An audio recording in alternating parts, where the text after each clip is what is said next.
wrong with the world? Seriously, I mean, this innocent child used to have a house in a small town in a country called Syria. Yes, that same Syria that not long ago was crowded by people holding their flags and calling for a better country. Facing violence and oppression in return, a war was triggered, a war that was too complicated as a result of multiple political divisions. In 1 year, 5,000 people were killed, out of which 300 were children. Then everything went wrong, just wrong. Today, the total number of lives lost is approximately 470,000.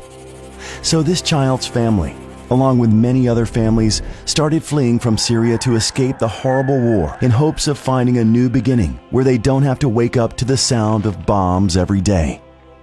By 2016, more than 4,840,000 Syrians were displaced, among which were children who lost families, schools, and friends. How did we let this happen?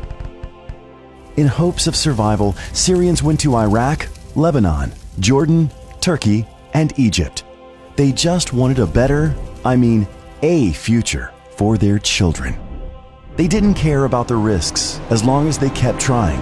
Thousands of Syrians took that dangerous journey in the Mediterranean Sea, from Turkey to Greece, in hope of finding shelters in Europe.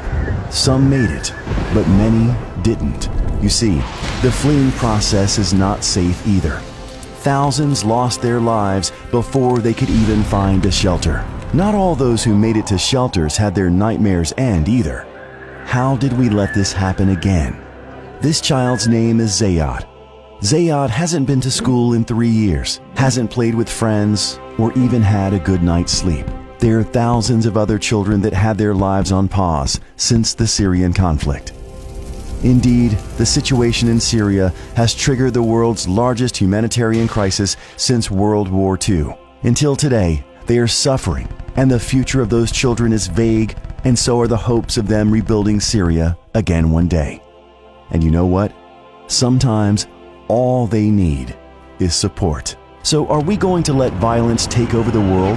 Are we going to live with the shame of handing the next reign of the world to the malicious?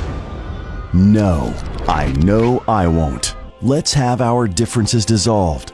Let's unite against violence. Let's stand up for humanity.